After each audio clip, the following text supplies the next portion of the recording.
Okay, good evening, everybody. Welcome to the executive meeting on Thursday, the 6th of July. I'm Councillor Lee Dillon, the leader of West Berkshire Council, and this meeting is being streamed on Zoom, and that's the end of that announcement. We've made it a bit shorter than previous meetings. So item 1 is apologies for absence. We've had apologies from councillors Denise Gaines, Alan Macro, and then also councillors Richard Somner and Joe Stewart. Any other apologies anyone's aware of? Just to say that Councillor Williston will be here. He's just running a bit late. Yeah, thank you. Sorry, Councillor McKinnon, you did make me aware of that.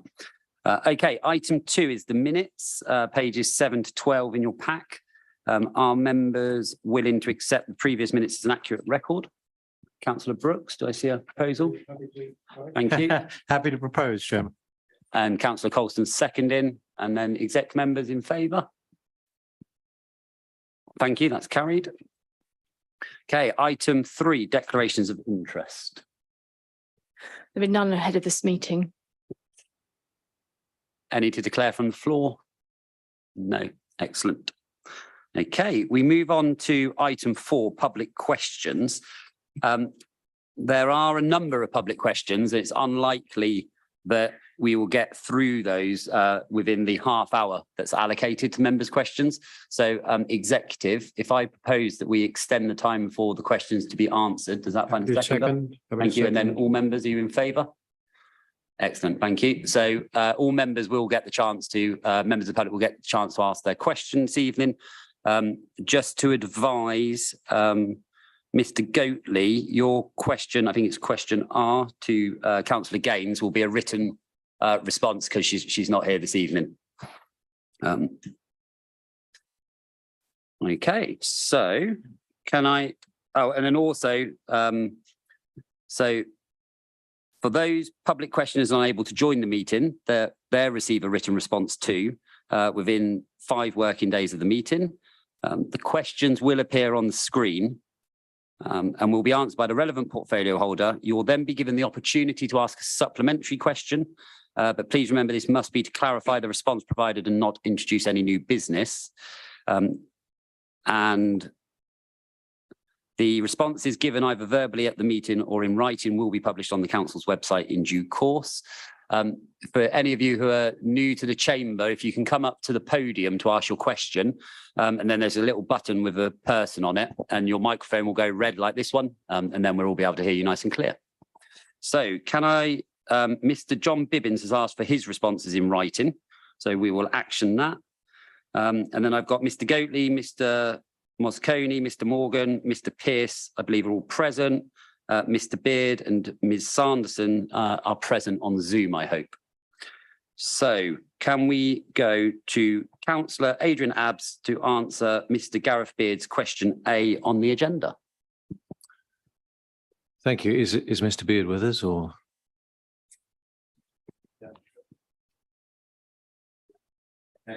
We'll come back round, and if he joins, we're asking then. So can I move to question B then? So from Mr. Goatley for Councillor Vickers to answer, please.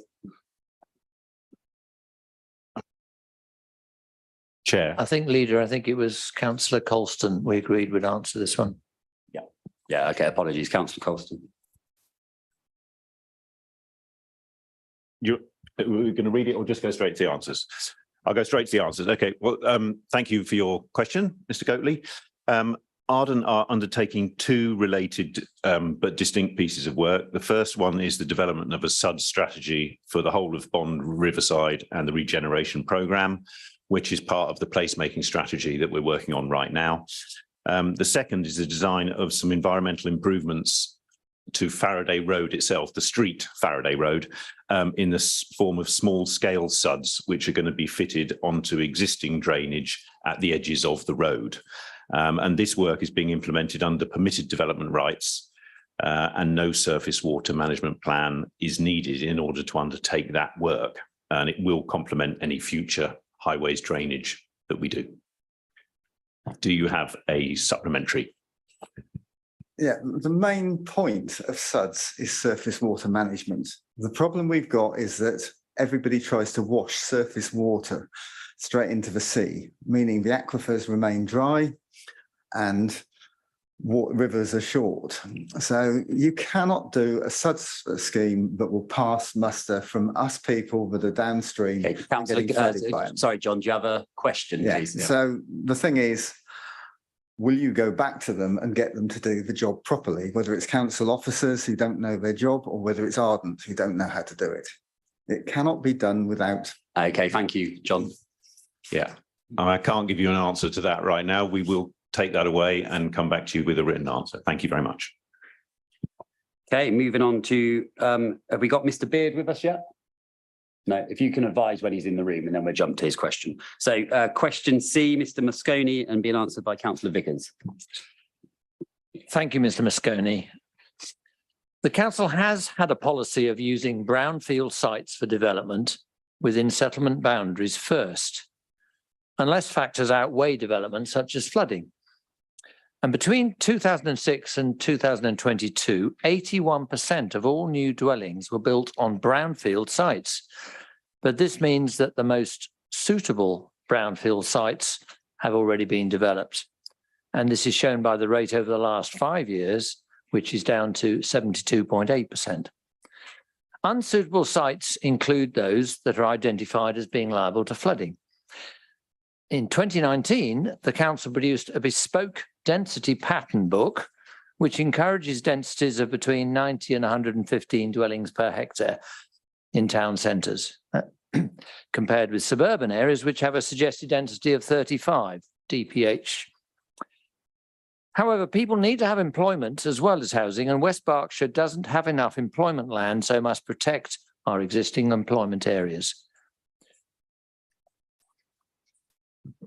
Do you have a supplementary? Is he there?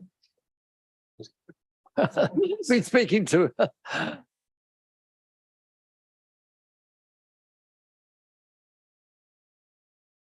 Okay. We're also provide a written answer to him and allow him to ask a supplementary via email if he wishes. Question D is from John Bibbins, and he wants that in writing, so that will be sent. Question E, Mr. Paul Morgan, please, and then Martin Colston to answer.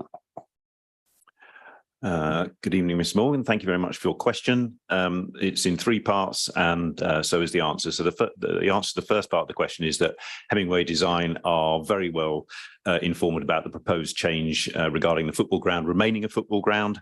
And this is now going to be a fundamental part of the placemaking strategy that we're updating right now.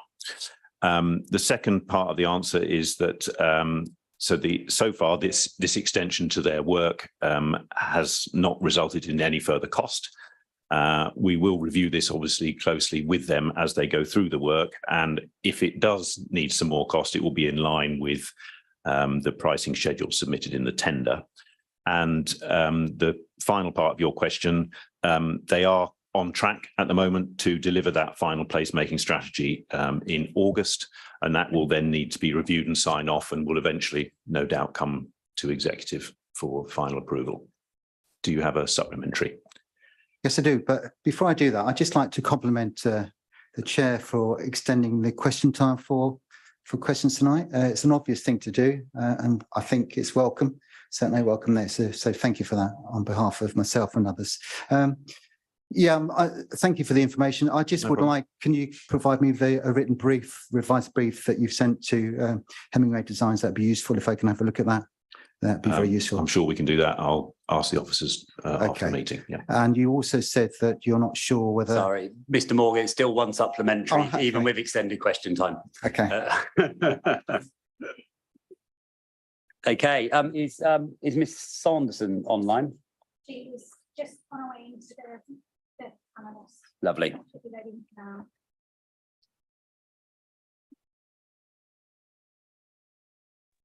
Yep, I'm here. Lovely. Hello, Miss Sanderson. So Councillor Brooks will answer this question. Thank you very much for this question. We have published results of the consultation on the Consultation Engagement Hub. So it wouldn't be fair to say, Ms. Saunderson, that we've archived them. We certainly haven't done that. But the substance of the question, let me give you a short and I hope reassuring answer that this will be brought to executive in September. Do you have a supplementary? Yes, please. Well, I have a comment. The last time I looked on the hub, it had been archived. And the good thing about this was it was a pre-planning application consultation, one of only a few that West Berkshire have done. So I think it would be good to put the whole result of the questionnaire on the hub, because it hasn't. It's got a summary. Each question, the answer to each question is not identified. So for good practice, as this was one of the first, I think it would be good, please, if you could publish the full results on the hub and possibly unarchive it until it comes to executive. I think that's very reasonable. I won't say absolutely yes until I consult with the service department. Are they nodding behind my head? Then I can say yes, we will do it. How about that? Thank you very much. That's great. Thank you. Thank you. Excellent. Thank you. We now move to question G from Mr. Alan Pearce and Miss Councillor Colston to answer.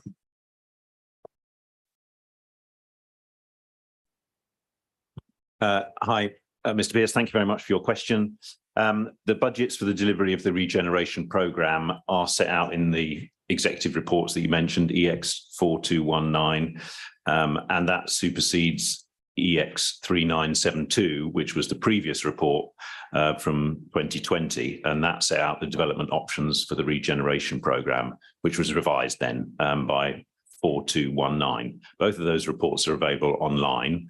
The new administration is currently reviewing that programme with football back at Faraday Road, and a revised version will be taken to executive for approval in due course, with any revised budgets, obviously, and any changes to the previously approved programme and any significant revisions to the estimated costs will be reported to a future executive for consideration. Do you have any supplementaries? Oh, yeah, I do. Thank you. Yep. Going from your previous answer, it looks to me as if you think you can develop the London Road Industrial Estate purely on the freehold land that the council owns and meet drainage law. Have you done any risk assessment of the risks of legal challenges on any planning permission on the London Road Industrial Estate that could hold it up because you can't meet drainage law without third-party land downstream?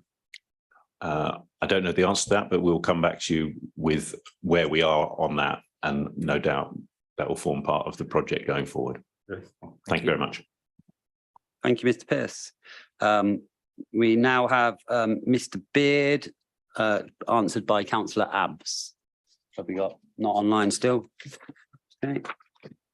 And then question M is Mr. Bibbins, who gets a written response. So we're back to you, Miss Sanderson, and Councillor Colston will answer this one.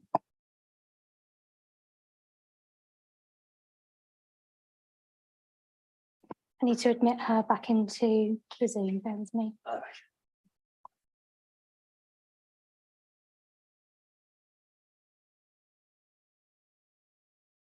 Totally. We're just waiting for Miss Sanderson to rejoin the Zoom. If I promise to turn my microphone off in between, can you just leave me in? Because getting in and out is like... Yeah, that's absolutely fine. Thanks. Carry on. Question to Adrian Abbs, is it? Councillor Colston on question N. We haven't done Adrian's. Sorry, it's the briefing pack's double printed over. Sorry, apologies. Question K. This is another suggestion I've got. The later ones that come as agenda items, can they not just be put on the back of the ones that were sorry, already? the screen's not keeping up with us here. So we're now on question I, Mr. Goatley, to be answered by Councillor Colston. Yes. So thank you for your question again, Mr. Goatley. Key difference about the LRIE development is that under this administration, our longer term proposals for the Faraday Road, or the longer term proposals, the Faraday Road football pitch will remain available for organised football, and we intend to build a stadium and an artificial pitch there in due course. We're committed to regeneration, and we're working with the officers to create a revised programme for the whole of Bond Riverside, and that will come to executive for consideration and approval. Do you have a supplementary? You're going to have to forgive the cynicism here, but I believe the regeneration was actually a Liberal Democrat idea back in 2000 and something. It was their nemesis. It's been the Conservatives' nemesis. It's been their Afghanistan. In 4 years' time, do you think we'll have any change? I hope we will. We're working on the placemaking strategy and so on, as I've already alluded to in other answers. So we will come forward with some plans in the not too distant future. Thank you for answering. Thank you.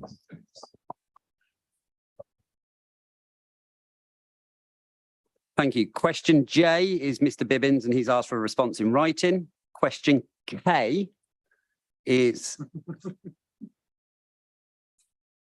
Yeah, question K is different to my briefing pack that I've got in front of me. Apologies.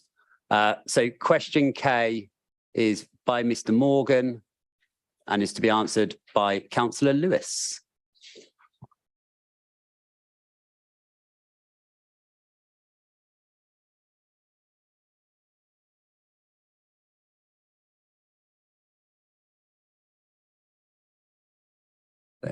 Councillor Lewis.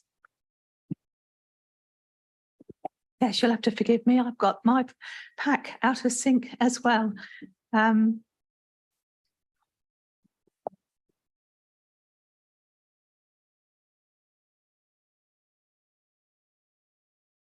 going to have to come back to you in... Sorry, Councillor Lewis, where officers are just going to come and present it. Thank you.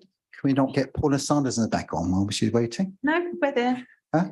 So the purpose of the call-in procedure within the Constitution are for the Scrutiny Commission to consider the executive decision made on the 23rd of March.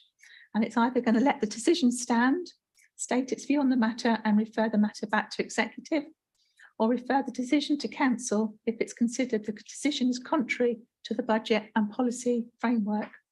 The purpose of the call-in is not to introduce new matters for decision that would need to follow the decision-making process as it's set out in the Constitution. And on this occasion, Scrutiny Commission has referred to the matter back to the executive to consider further. And this has resulted in the report as it appears in the issued papers. Do you have a supplementary? Yeah, I'm not sure if you've answered my question there. I'm going to make a comment. When I read the report, it's almost as if it was written by Councillor McKinnon, but because there was no sort of balance in there in terms of what the options were, and the fact that you do not mention the fact there's a perfectly viable alternative. Okay, I'm surprised. Sorry, Mr. Moore, it's a procedural document of a call-in, so the document refers to that. It doesn't refer to further plans of this administration. Okay, but my comment stands anyway. Thank you for that. Thank you very much. Okay, question L. So Ms. Sanderson to be answered by Councillor Abbs. Yeah. Hello, Miss Saunders and Paula. How are you doing this evening? I'm fine, thank- thank you, Councillor Abbs. Thanks very much for your question. There are no current plans to proceed with a sports pitch construction at Manor Park. The space can certainly be considered for biodiversity enhancements, and therefore we will include this area in our assessment of land suitable for biodiversity offsetting and/or community conservation initiatives. Do you have a supplementary question? Yes, please could we do it in phases, and can we have an urgent phase, because the land behind it at Coley Farm has now been cleared of the buildings and there will be species wishing to be rehomed, and the tawny owls have not come back this spring. So if we can look at doing some immediate kind of boxes and things to help the displaced animals from the Coley Farm site, I'd be really grateful. Certainly, I will talk to officers tomorrow about it. Thank you. Thank you. Thank you. And we move on to question M, which is by Councillor by Alan Pearce and is to be answered by me.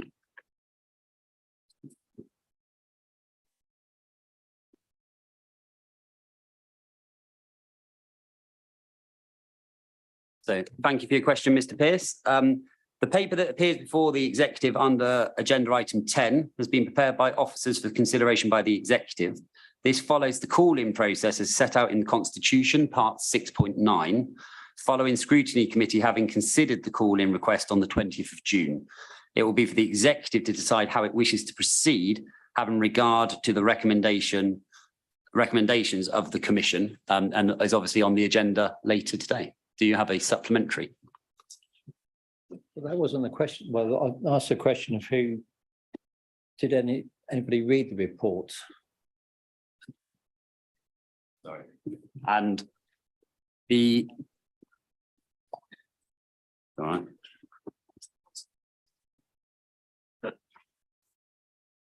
And so the paper is prepared with both the minutes of the scrutiny committee, the call-in request and the Constitution in mind.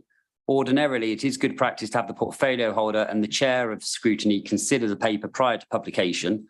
However, this would have delayed the paper being considered at the executive on today's date, which was not the agreed course of action in line with part 17.1. So, do you have a supplementary? So just to clarify then, so no members of the OMC or the executive read the report or approved it. It was purely officers that generated the report. Yeah, so right? I'm going to ask the officer to come in just because it's a procedural matter in terms of where it goes, and we were talking about this prior to the meeting. I just want to be absolutely clear with you on it. So I'll pass over to officers. Yes, thank you. Just to confirm that the purpose of a call-in paper is a governance process, and the whole point is for the executive today to consider what Scrutiny Commission has said, and that information is available before them, as well as the call-in paper, which is exhibited as the annex. So it's just to go through, it's a process that's set down in the Constitution, and executive today will be considering that. Yeah, so go on. So do you have a supplement? I do have a supplement. To me, as a member of the public, the report seemed to be really loaded towards another agenda. Could I request a meeting with the author of that report? I will. Let's consider it. Yeah, yeah, we'll consider it, and then I'll certainly have a meeting with you anyway, Mr. Pearce, to go through any concerns you've got on that, as we've met previously in the past as well. Yeah, thanks. Thank you.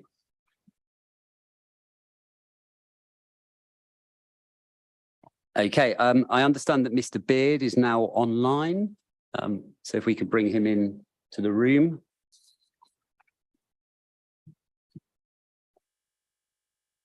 So I'm going to go back to question A, Councillor Abs. So if you could provide that answer once we've got confirmation he's here. Yep, we should see him online now. Hello. Hello, Mr. Beard. Thank you for joining us. We're just going back to your question A, and my colleague, Councillor Abs, will now give the answer, and then you'll have a chance for a supplementary. Councillor Abs. Thank you. Hello again, Mr. Beard. It's nice to, I was going to say see you, but I can't see you at this distance, so I'm going to imagine you again. As a member of West Berkshire Green Exchange, I apologise if I'm now going to repeat things mentioned at our previous meeting. And as you likely know, the current delivery ban does cover a range of areas of action. This administration wants to focus on ensuring what we deliver first will have the greatest effect on reaching the Council's target of net zero by 2030. It's a mixture of looking at what we can do, what we can't, and then ensuring we accelerate those things that have the largest effect that are within our control. You've asked for a top three, and the Lib Dems came forward with essentially 8 different strategies.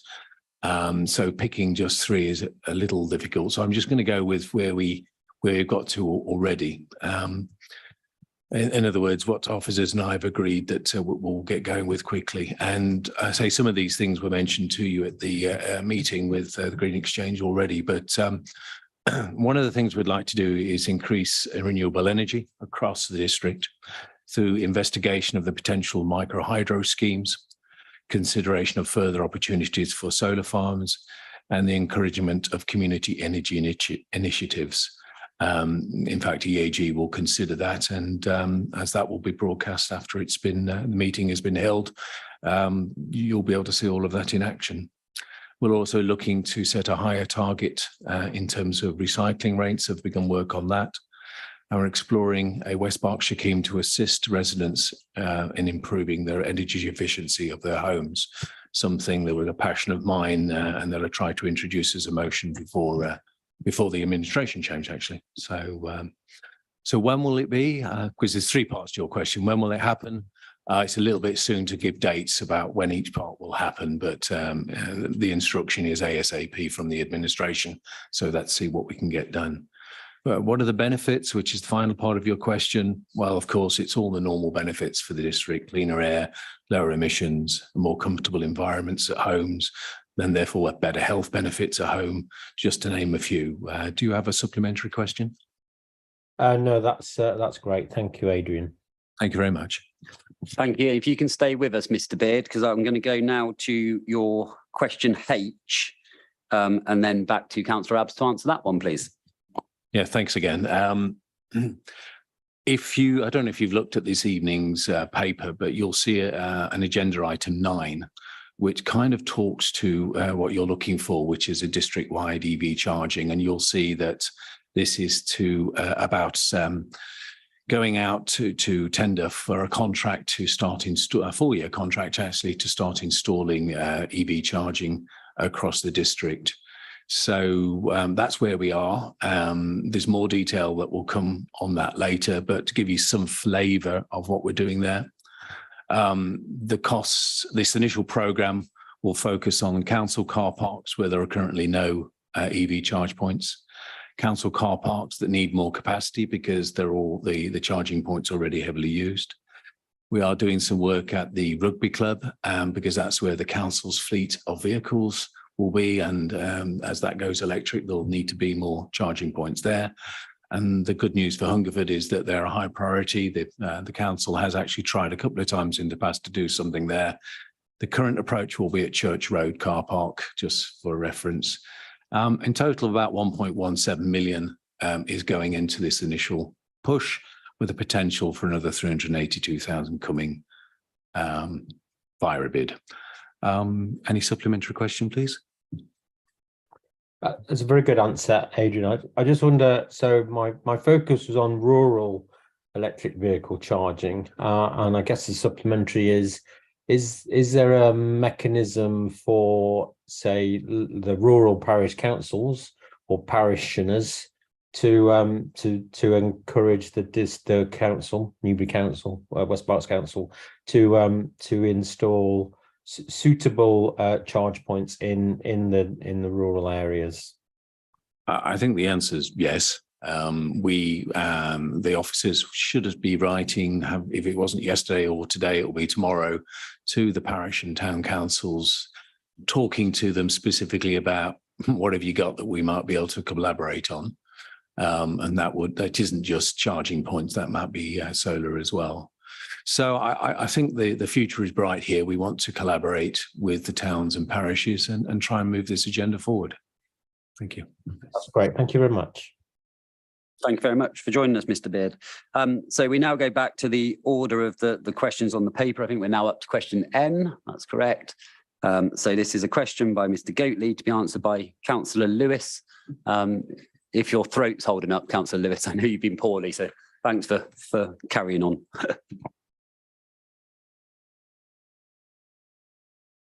I always wait for the question to be asked again. Sorry, my mistake. So thank you, Mr. Goatley, for the question. We have to wait till we are at certain points of the pitch preparation before we can figure out which herbicide is going to be used. So the correct herbicide is applied when the pitch has been inspected, and then it's applied so it doesn't interfere with the aquatic environment. The edge of the pitch area that is being prepared is at least 20 metres from the nearest watercourse. Do you have any supplementary questions? You're not going right to the edge of the pitch then, because that's less than 20 metres from the water. So I live near there. I think the edge of the pitch itself would be probably 20 metres away. So the council seems very reluctant to say what these herbicides are going to be, and as most of them kill not only aquatic organisms, they kill insects as well, which has just seemed to be on the rise. And there's not a great choice. have you got a question, Mr. Gately? Yeah. Can we actually find out what these herbicides are going to be? We can, and I can actually send that through to you at each point that the pitch is inspected for the next phase of that work. And we also have a document that's circulating that gives us best practice of which herbicides to use that comes from central government as well. Thank you for your question. Thank you. And then we move to Mr. Morgan's question, again to be answered by you, please. Question P.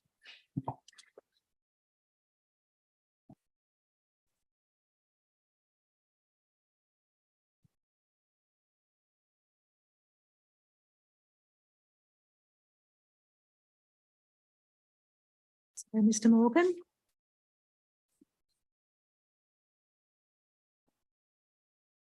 I'm just making sure I've got the right question in front of me. Right, so the answer, and thank you again for coming up, Mr. Morgan. The executive report was attached as an appendix for the overview and scrutiny meeting report, and the recommendations within paragraph 2.1 made reference to the sports hub being priority 1 in the PPS, and therefore there was no need to repeat this in the overview and the scrutiny report. Do you have any supplementaries?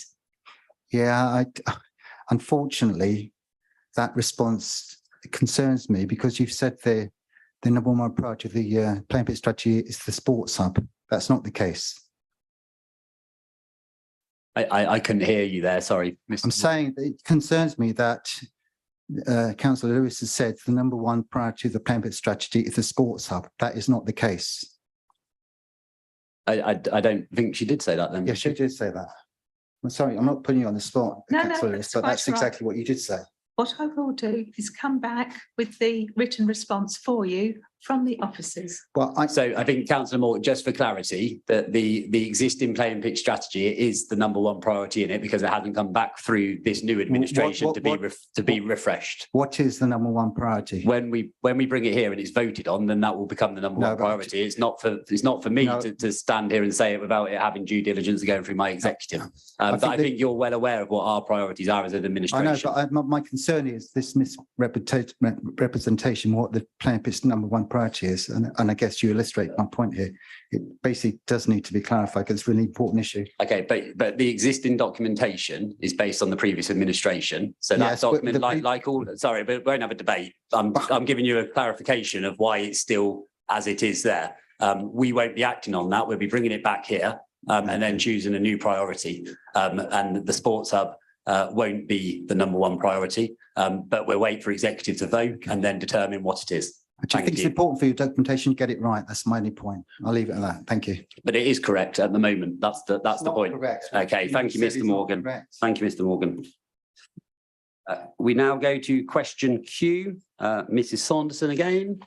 And this one is answered by Councillor Colston. Yeah, hello, Mrs. Saunderson. Thank you for your question. The environmental improvement work that's been mentioned is the fitting of small-scale suds onto existing drainage on the edges of the Faraday Road itself, the actual street, and will complement any future highways drainage on the site. Argent have consulted the lead local flooding authority for advice and are aware of the SFRA and a full suite of flood risk documentation at West Berkshire Council, both being considered in the development of the SUD strategy and in the design of the environmental improvements. Do you have a supplementary? That's very good to hear, because a lot of this comes in the catchment of the Lambourne, and we don't have a surface water management plan for our whole area. So the importance of having the full documentation for these proposals is really quite significant. The other thing I'd like to ask is, please, can we arrange the handover meeting with the portfolio holder responsible for flood risk management and the lead local flood authority, and anyone else that might be interested, because I have lots of knowledge and documents and evidence that I'd like to share. Well, thank you for that offer. I think, yes, we will take that away and we will organise a meeting. Thank you very much. Thank you for your interest. Thank you. So question R, as I said at the beginning, we'll have a written response as Councillor Gaines isn't here, so apologies, Mr. Goatley. And then we move on to the final question, which is question S, and that's back to you, Paula, and then to be answered by Councillor Lewis. Thank you very much, Ms. Manson. Officers are working hard arranging the basic facilities which allow the pyramid of the league football to return to the Faraday pitch. So as we progress, we've been arranging for specially created blogs to go onto the council website so that everyone can keep up to date with it. Do you have a supplementary on that? I think the live day, I've had a situation like this presented to me in the past, and I think the live day is the 2nd of September. So I hope we could see a visualisation, maybe in MS Visio, of the critical path through to the 2nd of September for all the components that need to be there in the implementation plan for live day to go live. Would that be possible? A visual presentation of the critical path on the blogs? Yes, we can arrange to update that so you can see the full picture as we go along. Great, thank you very much. Excellent. And that concludes questions from the public, which I don't think went much over the half an hour window, actually, as it's only 37 minutes past and the first part of the meeting was taken up with apologies and stuff, etc. So thank you, members of the public. You're more than welcome to stay for the rest of the meeting. So we now move on to item 5, petitions. So any members' petitions to be handed into the executive? Been made aware. No, we've not received any. Thank you, Sadie. And then we move then on to item 6, which is petition responses in regards to charging. Councillor Jeff Brooks will introduce this, and then if you can move it, and then we'll have a seconder, please. Okay, thank you, Leader. And I'm taking this as part of the governance portfolio. I wanted to start, and I know the main petitioner, Mrs. Dobson, is in this evening. I wanted to start by apologising to her. It should certainly not have taken 7 months for us to resolve this.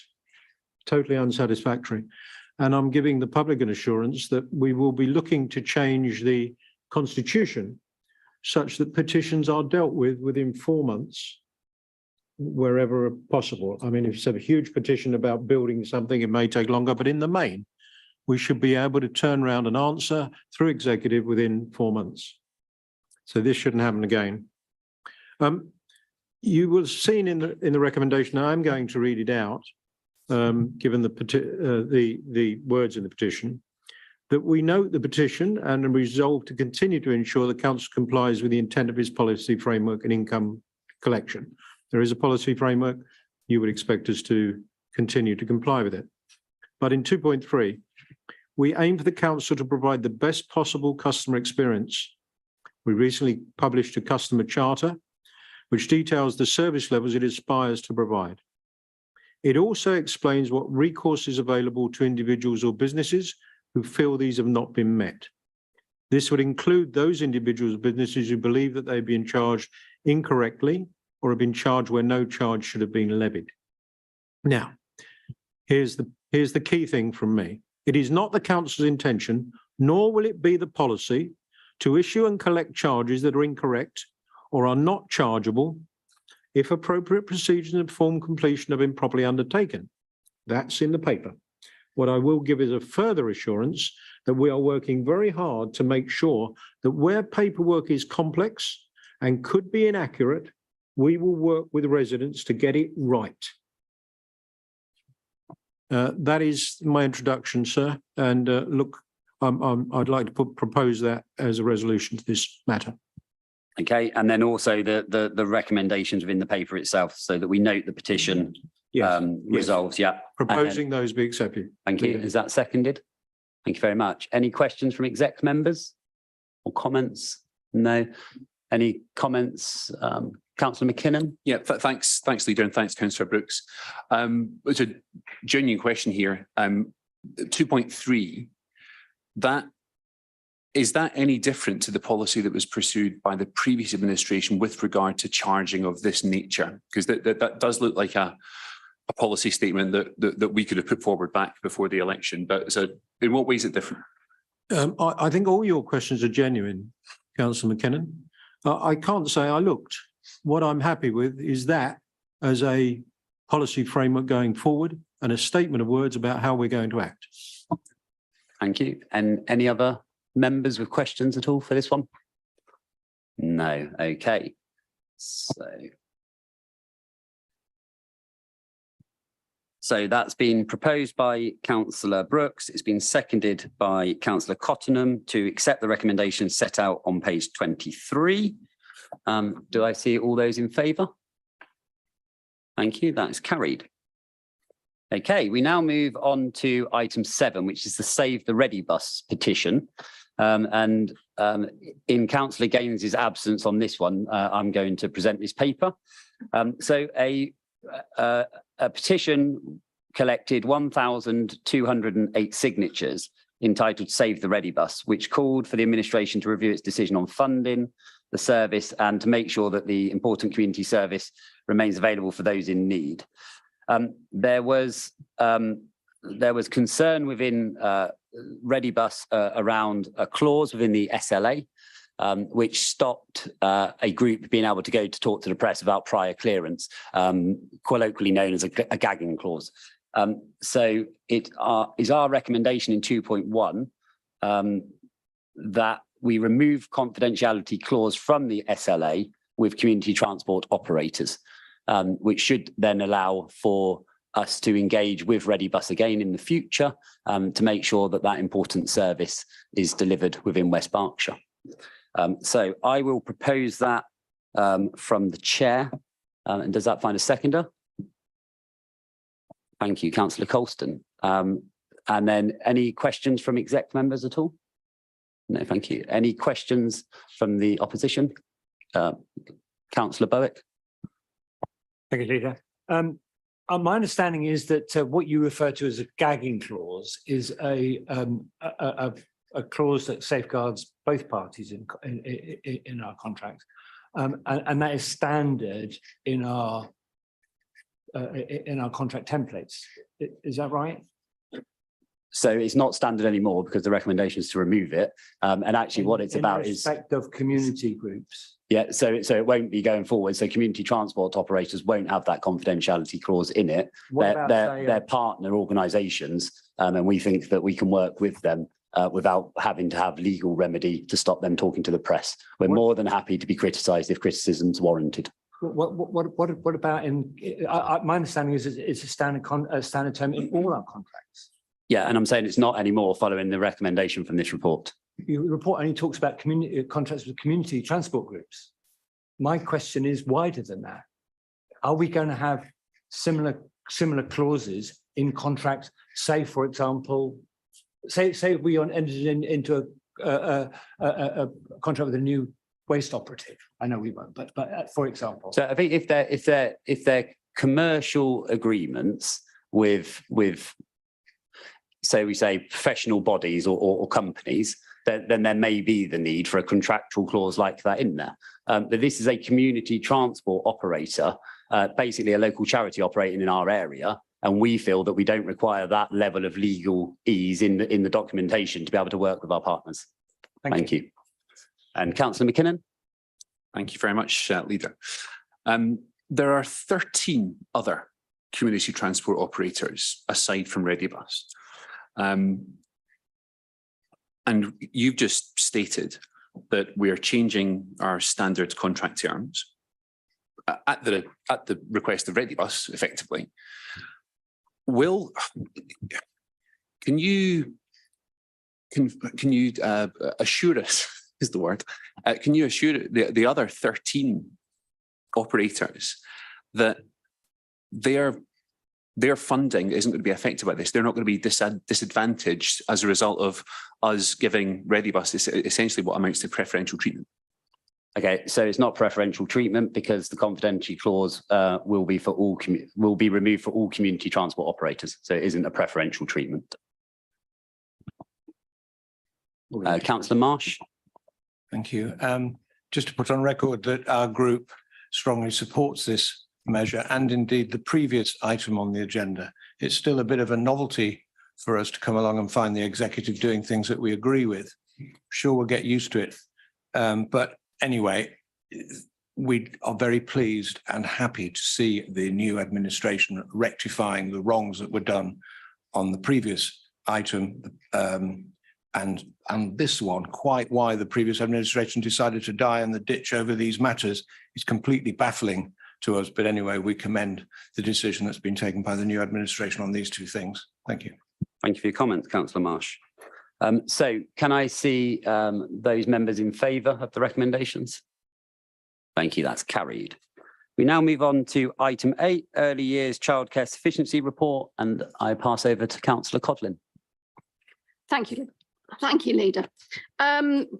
Yes, the duties of the Childcare Act require local authorities to support the development of early education and childcare in our area.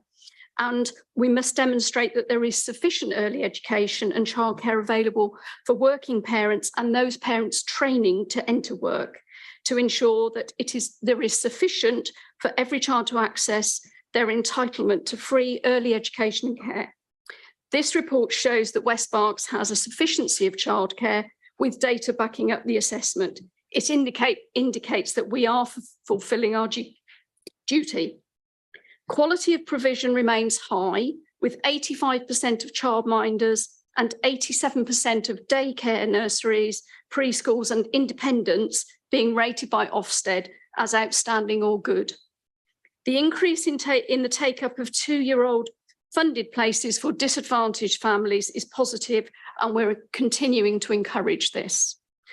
The data used to produce this report is obviously only a snapshot in time and indicates we currently are meeting our sufficiency duty. Demand is being met and provision in West Berkshire is good. Childcare reforms were announced in the 2023 budget and are set to increase availability, reduce costs and increase the number of parents accessing childcare so that they can return to work. We will be working with providers to assure there are sufficient places for this work, and this will be phased out as places are needed. Thank you very much. And would you formally propose the recommendations on page 35? Yes, sorry. Yeah, so you're proposing those, and Councillor Abbs, you're seconding. Yeah. Thank you very much. Okay, members of the exec, any comments or questions? No, okay, moving over, Councillor Bowick. Thank you, Leader. Just like to thank Councillor Codling for presenting the paper, which is very encouraging. I'm pleased to see that we have sufficiency for our early years children.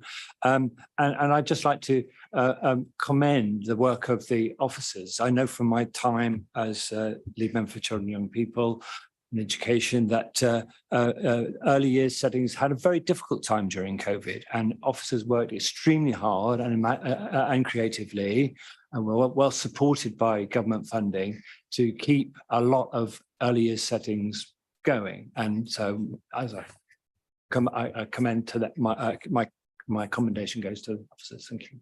Okay, thank you very much, Councillor Bowick. Councillor Culver and then Councillor Marsh. Thank you. Sorry to get in ahead of my leader there. Because you did put your hand up first. That's why I called you first.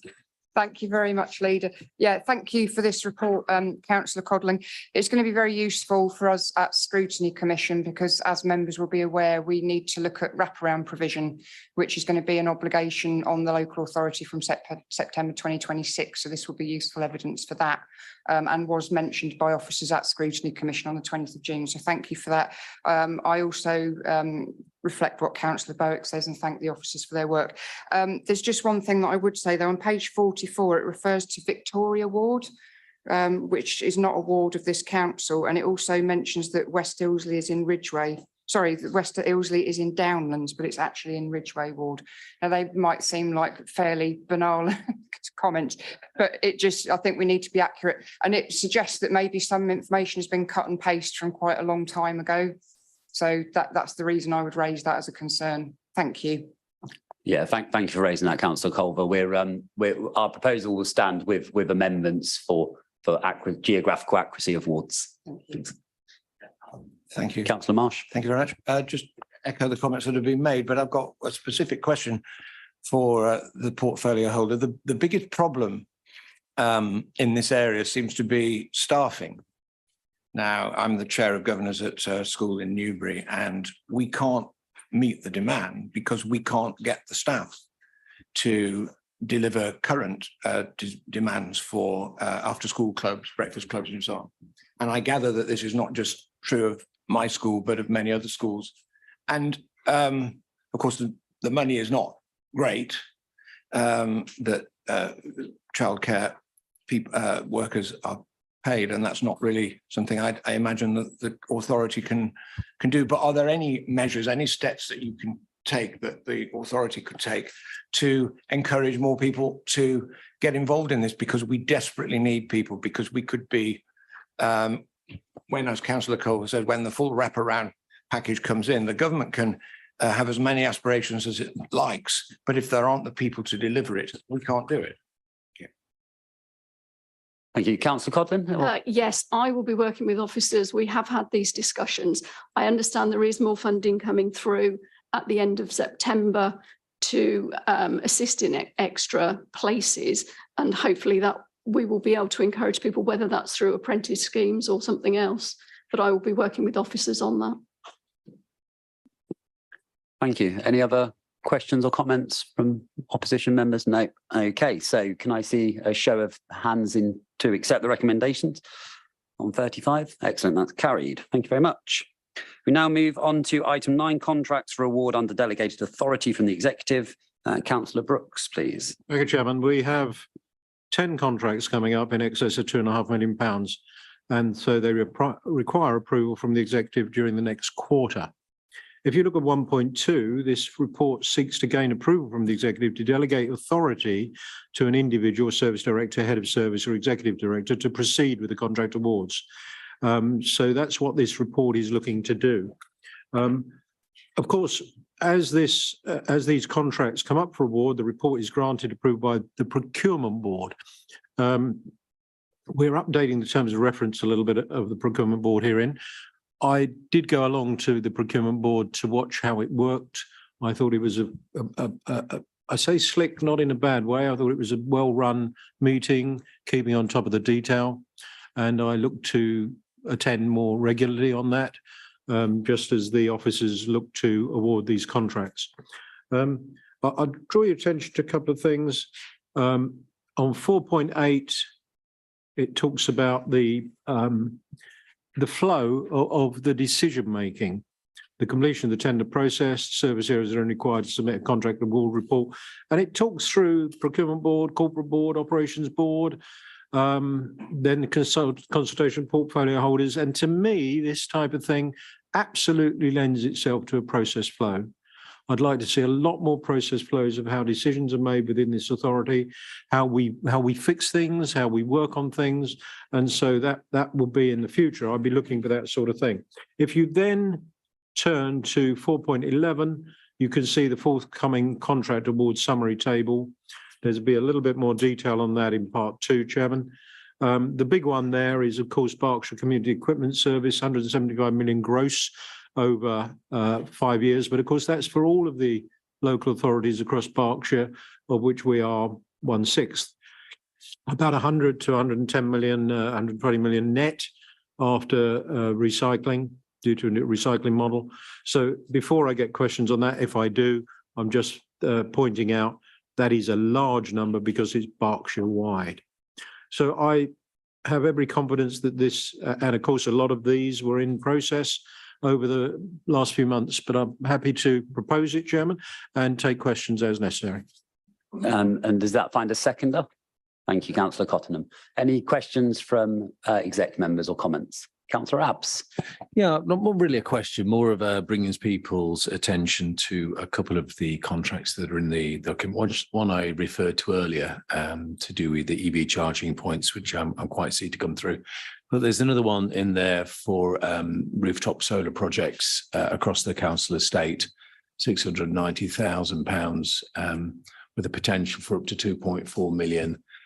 It's what we asked for in opposition, that we should sort to go bigger and faster in these areas. And it's nice to see this starting to come through under the administration. So a couple of important things there, I think. Thank you, Councillor Abs. Councillor Codlin. Thank you, Leader. I'd just also like to highlight the Kennet Valley expansion project. This is an expansion to the school in Calcott, I believe. Yeah, it's Calcott. It's to provide 12 primary places for Key Stage 1 and Key Stage 2 children with special educational, mental health and autism needs. And this would ultimately save us an awful lot of money by not putting them in specialist provision, but it keeps them in a good setting close to home and is a much better provision for them. Excellent. Thank you, Councillor Codlin. Any other comments? No. Over to opposition colleagues. No comments or questions. Councillor Marsh. I have one question. So yes, Councillor Abs, we think this is very welcome, of course. Like your group, we've been asking for a big expansion of EV charging points, so it's fantastic news. Can you just clarify something for us? Are these going to be dedicated bays, or are some of them going to be dedicated bays? Because the biggest issue that we've been talking about for 4 years, apart from the shortage of charging points, is the fact that when they are there, you can't get on them because anyone can park there. And it's so obvious that it's surprising that it's taken this long, hopefully, for this to be dealt with. But can some of these, or at least if not all of them, be dedicated bays for people to charge electric vehicles and not just for anyone to park? I'm just wondering whether you're getting mixed up with the Ubitricity contract, which is not the one I'm referring to here. This is dedicated council car park, EV charging and council property rooftop. So this is additional to the Ubitricity contract that's not part of tonight's discussion. So well, we're delighted with both, but well, in terms of is your intention fast charging points, is the intention to they are okay, Councillor Abs, if we can let Councillor Marsh finish before we answer. He's quite right, but I just wanted to make the point that we need dedicated bays, and if you're in agreement with that, for the purposes this, which is going out to tender on these new facilities, as far as I'm aware, that they will be dedicated. They kind of have to be because they're fast charging points. So I think you're violently agreeing, gentlemen. Agreed. Okay. Okay, thank you. Any other comments or questions? No. Okay, so Councillor Brooks, you have moved that, and Councillor Cottenham has seconded it. So can I see a show of hands in favour, please? Thank you, and that's carried. Okay, we now move on to item 10, which is the call-in of the executive decision EX 4332. And I'll ask Councillor Lewis to introduce the report. Thank you for that. So the call-in of executive decision EX 4332 that went to the Scrutiny Commission on the 20th of June 2023. This report presents the findings of the Scrutiny Commission, and we will be taking that away to review it and consider our response to it. Thank you very much, Councillor Lewis. As the recommendations included within the report is for members to note only, there's no need to vote on the item.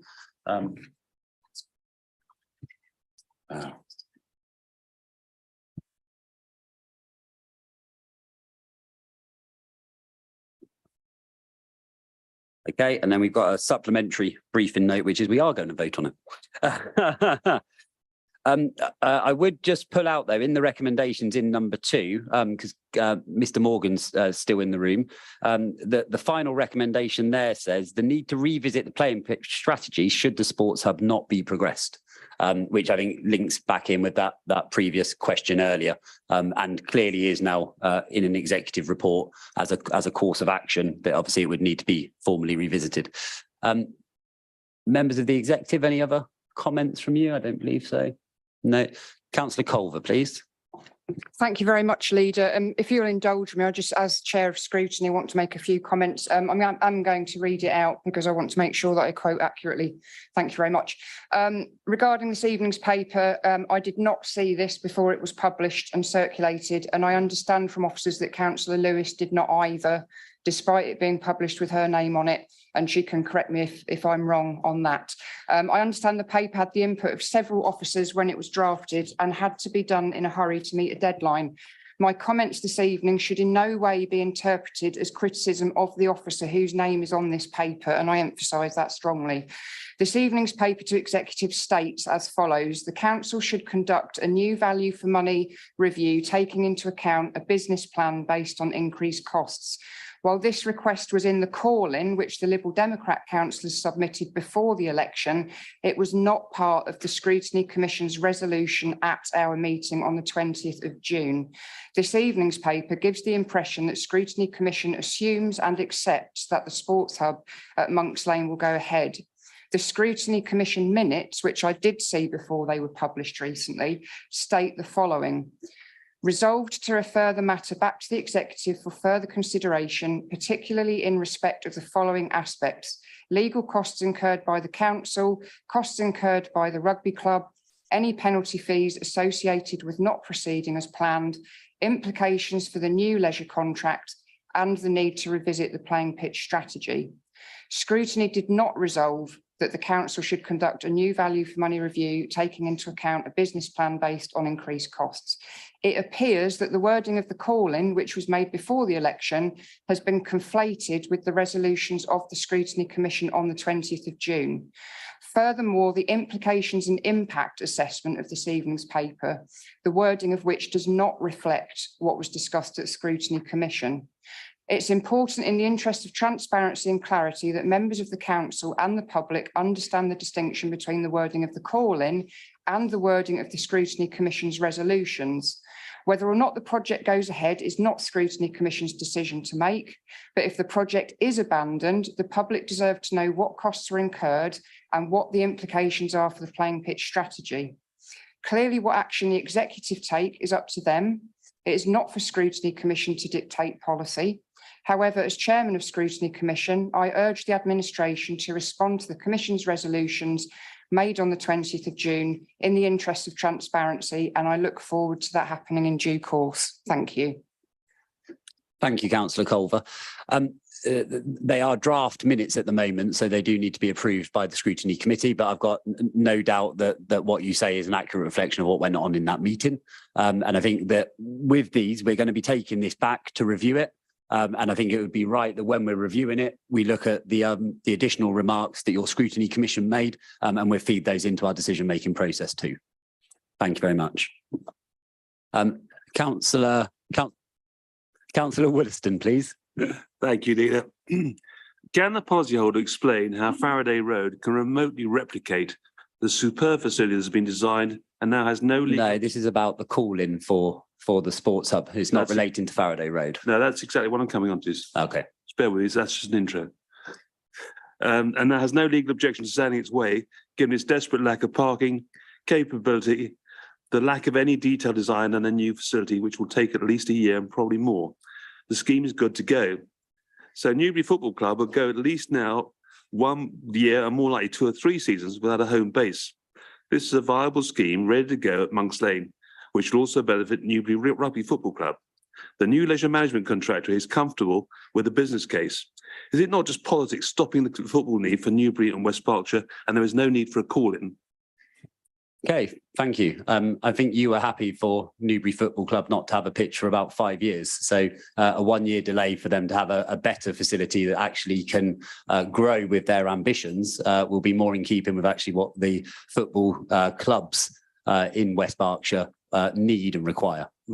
With respect, Leader, my point is that the Newbury Football Club will be playing next year as opposed to 3 or 4 years, which is probably going to take to do anything else.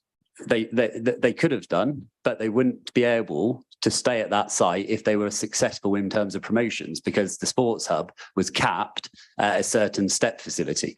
However, this isn't a question about that, it's a question about the calling. So We'll come on thank to you. that later. Yeah, Councillor Marsh. I completely appreciate that you don't want a big debate about the whole issue with all the various opinions there may be, but I do have three specific questions about the report and where it says implications and impact assessment. Point 3. May I proceed with those? Yeah, please. Well, it says that pursuing an alternative option to the current sports hub proposal at Newbury Rugby Club would have significant financial implications. But I mean, this is it's an expensive project. Any alternative is going to be much cheaper. So I'm not quite sure what that means. Okay, you might have to. It's just got other costs associated if we're doing a different scheme. But obviously, until you scope the scheme, you don't know what the financial implications are. Well, I'm suggesting you'll probably find it's going to be cheaper. It also says that this is a bit strange. An alternative option would involve construction of a facility on an alternative site, quote, which has not yet been identified.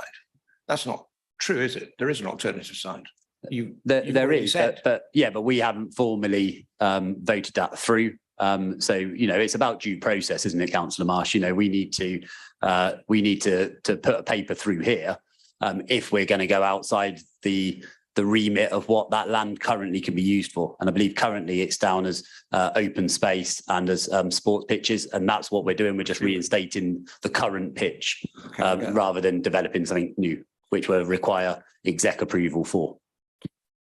Thank you. And the third point is the reputational thing. Well, again, I suppose I'm just making a point, I suppose, but it says there may be a risk to the council's reputation associated with not progressing with the original sports hub proposal. But I think that that's a moot point, isn't it? You could argue that the reputation is going to be enhanced by coming up with a much more feasible, realistic and popular proposal, which you're saying that you're going to be doing, with all due respect. Yeah, and that's our hope. Right. Yeah, okay. So we're just trying to make sure that this is going to happen and that we're not going to be saddled with what we've just been hearing about from the former portfolio holder.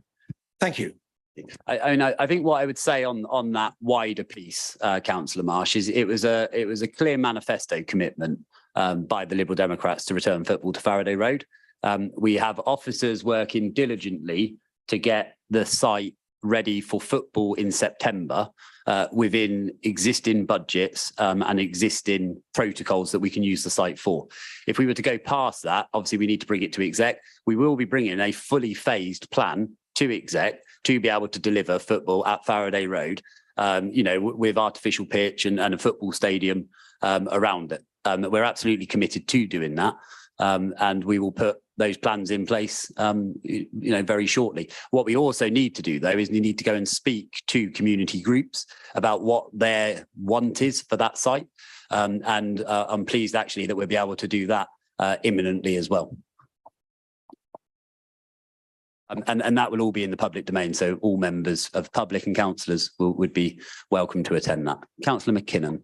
Thanks. Just picking up on a couple of comments there from yourself and from Councillor Marsh there. I think you said that the Faraday Road site will eventually be a better facility than what would have been built at the sports hub, with a higher step level, better facility, and it will also be cheaper, I'm told. My question is, how? Wait to see the papers that come through, Councillor McKinnon.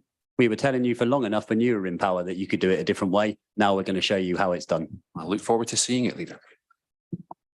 And Councillor Vickers, and then we'll wrap this item, I think.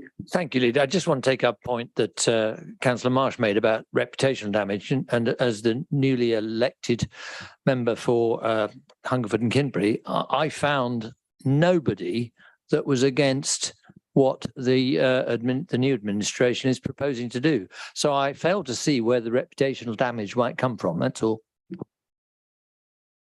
Lovely. Thank you, Councillor Vickers. Okay, so members, can I see a show of hands in favour of the recommendations? Thank you very much. That's carried. Okay, we now move on to item 11, which is members' questions. So thank you, members, for submitting the questions. There is a time limit of 60 minutes for these, and we will adhere to that. I think we're going to get through them. So before we move on, though, so the first one is Councillor Vickers to answer Councillor McKinnon's question. Councillor McKinnon, I spoke about, when I was elected leader, a new tone of politics in this chamber. You have in some of your questions, I think, referred to us as or the Liberal Manifesto and the Liberals. We are the Liberal Democrats. There is a Liberal Party that is registered. So if we see questions with Liberal in them referring to us as a party, we won't answer them because we're assuming you're actually asking the Liberal Party, not the Liberal Democrats, of which we're proud members. But with that warning in mind, I ask Councillor Vickers to answer your first question. Thank you, Councillor McKinnon. I'm sure this is not the first or the last, rather, question on the local plan that we will be getting. And as it's a question to the Liberal Democrats, I'm very happy to answer you. A motion was put to Council in December, of course you're aware of that, requesting that the results of the Regulation 19 consultation be reported back to Council before the submission of the plan, so that members made the decision to submit the plan rather than officers. Only when the amendment to that motion was defeated did we decide to vote against the Regulation 19 consultation. We never said actually that we would support it. Anyway, a fuller response you will find in a covering letter signed by the leader and sent for the inspector's attention with our Regulation 19 submission, which is available online. I won't read out the full URL, but you know where to find the full set of responses to the submission. And it's on the examination library at CD7, page 2270, and you're welcome to reread it. Thank you. Thank you. Have you a supplementary? I do. I'm absolutely stunned by that answer. In the question, I'm quoting you, and I believe I'm quoting you accurately, that you certainly won't be voting against the motion to publish it for the Regulation 19 consultation. I mean, you said that, and you just said to me there that you didn't.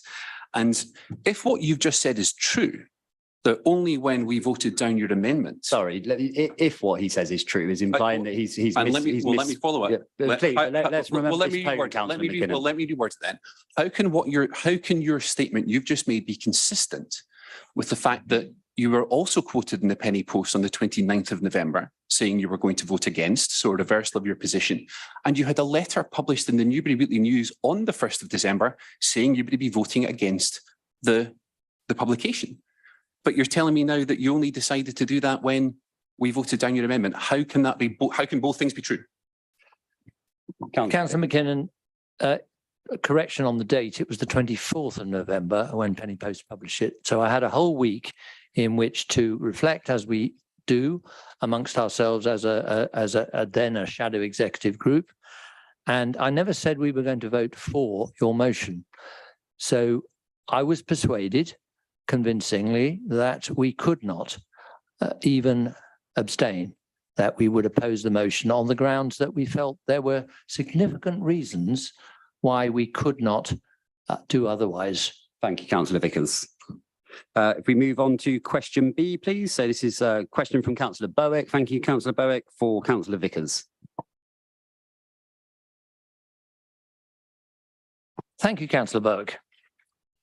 A motion was put to Council in December requesting that the results of the Regulation 19 consultation be reported back to Council. Do you want me to repeat basically that part of the answer to the previous questions?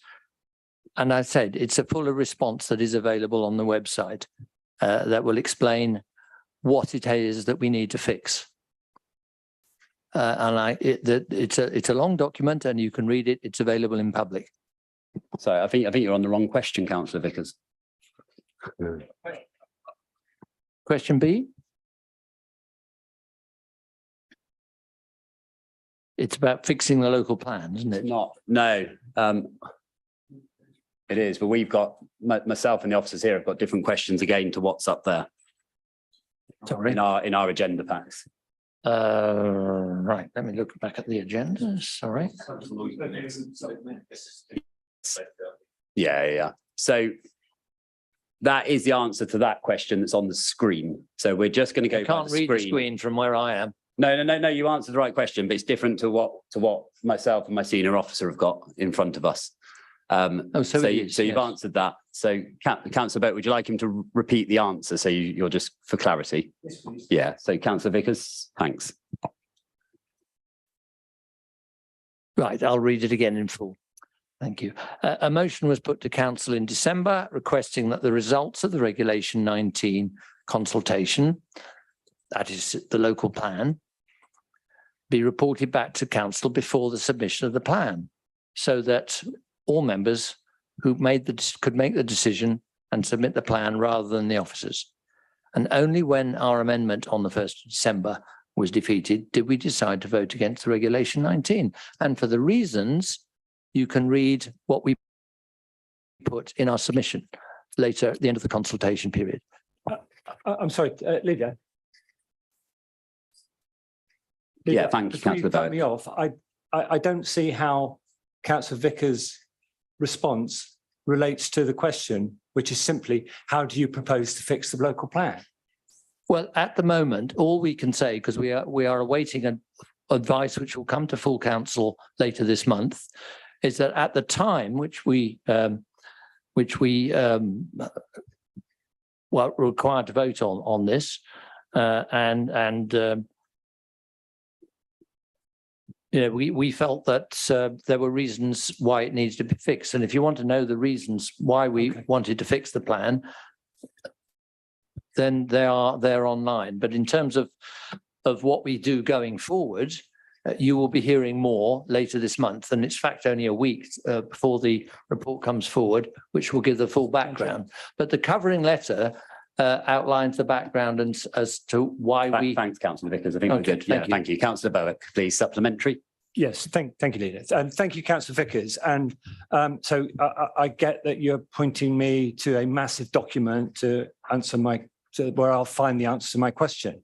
But my supplementary relates to my understanding, my sure knowledge that the council's expert planning officers considered that the plan was robust and recommended that submission to the inspector in December. Councillor, you've revealed to me that you were unaware of the planning implications of AWE's detailed emergency planning zone, which kind of more or less sterilizes, you did in an email, which more or less. Okay, the supplementaries to clarify, not to bring in new subject, but no, AWE is a completely different part around that. So if we can just be clear on your supplementary, please, Councillor Bowick. Okay, well, I guess my question is, and I was trying to amplify the point of my question. How does Councillor Vickers know better than our expert planning officers when he doesn't even know what the DPZ implications are for planning in Aldermaston, Fairfield? Okay, thank you. I get the question. Thank you very much, Councillor Bowick. First of all, there's nothing to do with the Aldermaston DPZ in our response to the local plan. So it's not part of what we need to fix. The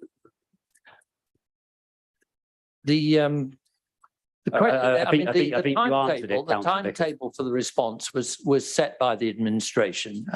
It's plain to see that from the numbers of other councils that did delay, as we'd requested you to, that there were good reasons to take the alternative steps that we decided to take. I think we can move on. Okay, yeah, thank you very much. I'm going to move on. If we can flick the screen for me. Excellent. Councillor, so question C from Councillor Wollaston. And Councillor Gaines isn't here, I'm afraid, Councillor Wollaston, so we will provide you with a written answer. If we move on to question D, please. So Councillor Kanda, I don't think he's present. He's on Zoom, is he? Have we got him in? Excellent. And this one's for you again, Councillor Vickers. Popular tonight. Councillor Kanda? Yes, I'm here. Hello. At this moment in time, I'm not able to answer your question, I'm afraid. If the plan is withdrawn, an exercise would need to be undertaken to determine how much of the existing evidence can be recycled. It's only certain parts of the evidence that we would be interested in looking at. And therefore, the time and the cost would not be that excessive. Furthermore, we also don't know what changes the government will introduce as part of the changes proposed in the Levelling Up Bill and the additional changes to the MPPF, which I read today, are now not expected to be known even until September. Do you have a supplementary? I do, yes. I mean, if the plan is withdrawn and West Berkshire loses its 5-year land supply, what's your intentions and your plan for protecting the district from and also overdevelopment in rural areas without any logistics or travel? You're assuming, Councillor Kander, that there will be overdevelopment in rural districts, and I can't accept that that is the case. But there will be more on this when the full council agenda papers come out, which will provide the options that officers are prepared for us. I'm sorry, but you didn't actually answer the thing about how you protect the district from uncontrolled development. Yeah, I think we said that options will be laid out in the full council papers that will be coming to next full council, Councillor Kander. So you'll be planning for it within that plan. That was the one supplementary, Councillor Kander, please. That was a comment. It wasn't a supplementary, but thank you. And it's a supplementary at this point, not a comment. So thank you very much. Moving on, Councillor Marsh's question, I believe. Oh no, it's not. It's Councillor Culver's question to be answered by Councillor Abs. Good evening, Councillor Culver. How are you? I guess I could use a one. I'll be prepared. The simple answer is yes, but I'm going to say a little bit more than that because that sounds a bit childish, doesn't it?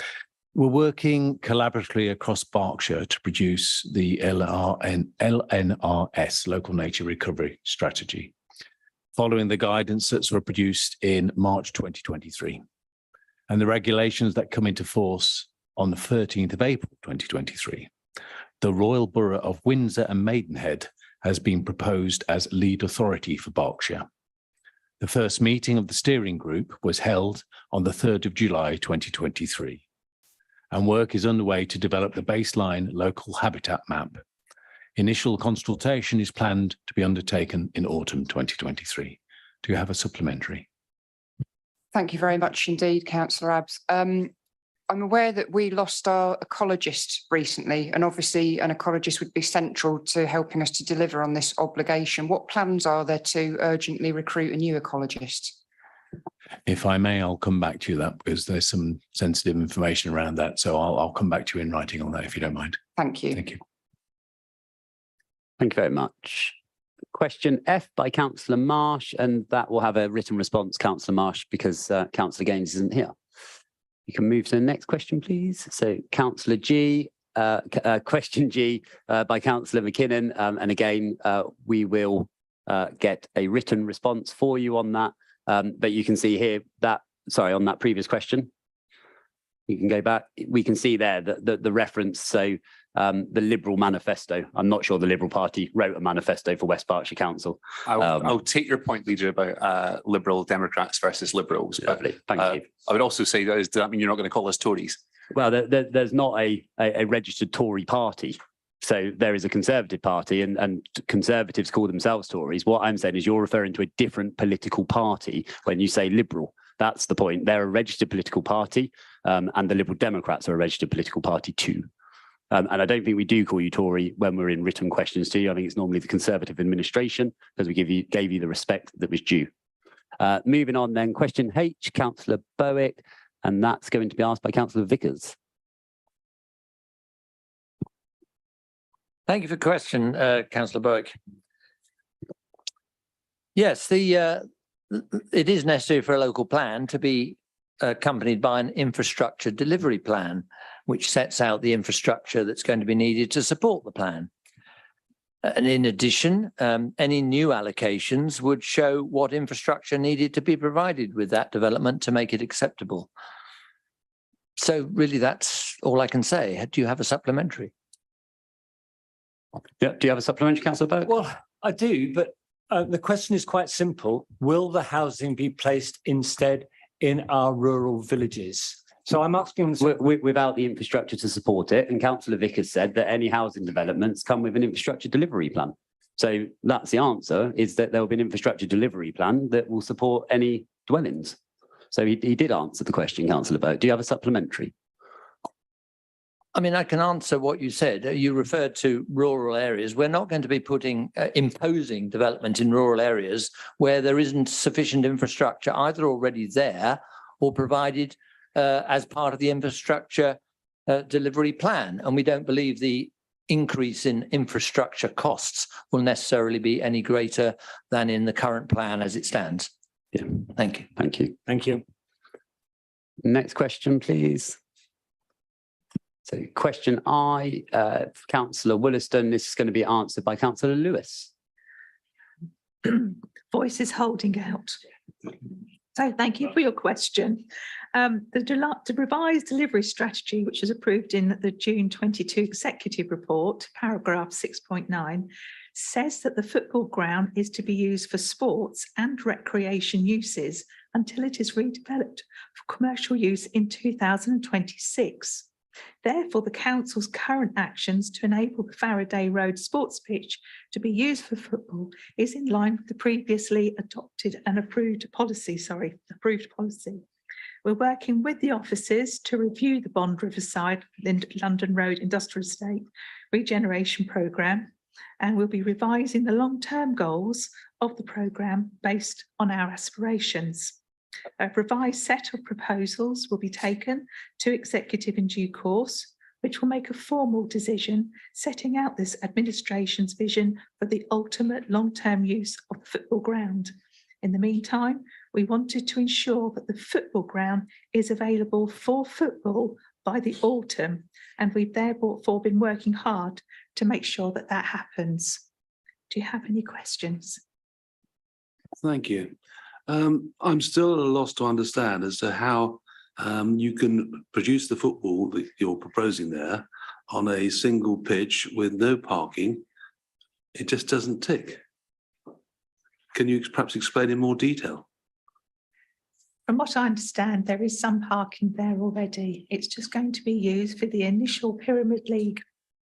The pitch is being provided so that we can return to the league football at the weekend. May I provide some clarification, because the number of spaces is 4. I will have to come back to you on that one unless... No, that's fine. You can come back to Councillor Williston. That's fine. Thanks. Next question, question J, Councillor McKinnon, to be answered by Councillor Cottingham. Thank you very much, Councillor McKinnon. So yes, the actual income from the green waste charge for last financial year was £1.75 million. Do you have a supplementary question? I do. It's quite a lot of money. I believe that the Liberal, I got it right this time, Liberal Democrat intention is to phase out the charge over the 4-year term of the administration.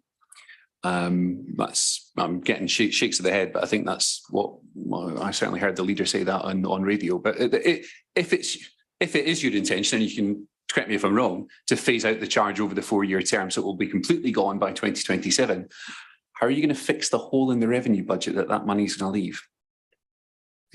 So at the moment, as you're well aware, we're still waiting for Q1 outcome. So we're looking at various options and how we're going to reduce that fee until we get that visibility, and also then look to have other options, as you said, quite rightly say, to backfill that loss of income. So it'd be all part of the wider plan which we have as an administration to look to balance the books. Thank you. We move to the next question, please. This is Councillor Bowick, and this is to be answered by Councillor Colston. Yep. Thank you for your question, Councillor Bowick. The council is proposing to extend the pedestrianised timing by using an experimental traffic order, which allows an order to be made for a maximum of 18 months, during which a full consultation and engagement can be undertaken with business and other stakeholders. We therefore propose to trial the extension for a minimum of 6 months, following which a decision will be taken on whether to make the order permanent. This will give an excellent opportunity to assess the impact and gauge the success before taking that important decision. As the consultation will take place while the extended pedestrianisation is in place, responses will be based on the reality of the situation rather than any hypotheticals about what that would be. The trial has the support of the bid chair and is based on a recommendation made by the bid to this council and supported by Newbury Town Council. Do you have a supplementary? Yes, thank you for that reply. So once the order is introduced, there will be an immediate impact. So what would you say to our disabled residents who under your policy will now be prevented from accessing town centre by car completely between 10 a.m. and midnight? Could that policy perhaps be, or at least that order perhaps be considered as discriminatory? And there's also be immediate impact on taxi firms and businesses taking deliveries. So I just wonder how that's been factored in. The whole purpose of this is to do it as a trial, so we find out in reality how it's working, and we will make changes if required as we go through. Thank you. Thank you. Council, so question L from Councillor Wollaston to Councillor Lewis, please. Thank you. The Newbury Sports Hub has been designed to a step 4 FA ground grading standard. So in light of the stated aspirations of the new Liberal Democrat administration, plans to bring back football to Faraday Road as soon as possible are underway, and further plans will be developed to provide a home for a higher level of football at the Faraday Road ground. A community forum will be established to help inform the plans for the Faraday Road site to ensure that we deliver the standard required for high-level football. Representatives from both the Football Foundation and the Berks and Bucks FA have confirmed their willingness to be part of this community forum, which will be open to all football clubs in Newbury and the Newbury Community Football Group. Do you have any questions? Thank you. Given that the current Newbury Football Club is playing at step 7, it's a considerable hike to get to step 4.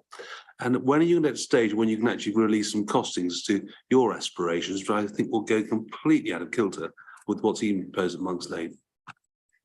We shall take that forward and await that moment. Thank you. We move to question M. So this is by Councillor McKinnon to Councillor Cottenham. Thank you very much, Councillor McKinnon, for your question. So as stated at the last executive back in June, any decision on the emergency budget is really going to be dependent upon the Q1 23-24 outcome, which, as I just stated, is due later this month. I think around about the 17th of July was the date which has been given. So at the moment, it's pure speculation of what is needed going forward until we know what those numbers are. Do you have a supplementary question? Thank you, Councillor McKinnon. We move to question N, Councillor Bowick's question. This is to Councillor Gaines, so this will have a written reply. Apologies, Councillor Bowick, for that. Question O is Councillor Wollaston to Councillor Colston, please. Yes, thank you for your question, Councillor Wollaston. As you know, a 3G artificial pitch can accommodate 60 to 80 hours of community use per week. This council is developing plans for a high-grade football facility at Faraday Road that will be able to deliver a pitch with similar capacity. While these plans are being developed, the grass pitch at Faraday Road is being reinstated to enable football to be played for the next season. The initial capacity for that will be dependent on climate conditions, but the recommended usage for an undrained pitch is around 2 hours per week. This can be increased by 50% for players aged 15 years or younger who produced reduced wear on the pitch. As the key point is, the final football facility that we're planning will have the same capacity that was at plan for the sports hub. We know how long the Monks Lane cycle went on for, so we might be looking at another 3 years before that's developed. In the meantime, from what you're saying, we've got 2 hours of football that's playable. What are you going to say to the residents who are concerned that your proposals will result in a lose-lose situation of being less football being played than would be in the case of the sports hub, as well as, of course, the loss of jobs and business rate revenue from the loss of commercial development? We're putting forward plans which we're developing at the moment. on what we're going to do, and we'll bring those forward to a future exec. I look forward to seeing them. So do I. Thank you. Question P by Councillor McKinnon. And this one is back to you again, Councillor Colston. Yes, thank you, Councillor McKinnon. As you know, the existing regeneration programme for Bond Riverside aims to safeguard 300 existing jobs and create 200 new jobs across the whole of the site. The objectives of the programme, particularly the figures regarding commercial space and job creation, will be determined as part of the review of the programme, which we're currently undertaking, and will take into account future plans for the football pitch. And long-term plans for the site will be subject to a future executive decision. And when we have those future plans, it'll be clearer about the impact on jobs. Do you have a supplementary? Yeah, I do. Thanks, Councillor Colston, for that answer. I guess my supplementary is that residents may well consider, and my question is, what would you say to those residents who consider that this new administration has prioritised those who wanted football back at Faraday Road over the economic well-being of the district, and that West Berkshire appears to be closed for business under this new Lib Dem administration? Well, clearly I would disagree with that strongly. We're wanting to bring back football to Faraday Road because of the very high lots of public support for that position, and we will be making the new plans for the whole of Bond Riverside with football at the heart of it, and we believe that we can make that a good project. Thank you very much, Councillor Colston. I think I would have probably added on to that also just received a huge mandate to deliver that, actually. So I don't think residents are thinking that. I think we laid out a plan for residents, and they rewarded that plan by giving us a majority of 15 seats in this chamber. Question Q. No. Councillor McKinnon, and this one, I'm afraid, will be a written answer again, Councillor Gaines. Next question, please. And we are done. Okay, so we now move to item 12, which is the exclusion of the press and public. So can I ask members to agree by voting that the press and public leave the room in accordance with Schedule 12A of the Local Government Act 1972? So proposed and seconded, and those in favour, please. Councillor Lewis, Councillor Colston, in favour of excluding the press and the public? Thank you. That's so passed. Thank you very much, members of the public, for attending, and in particular, thank you very much. And I hope that you do bring your school council down here, and that we can have a debate, your council versus the executive. Thanks a lot.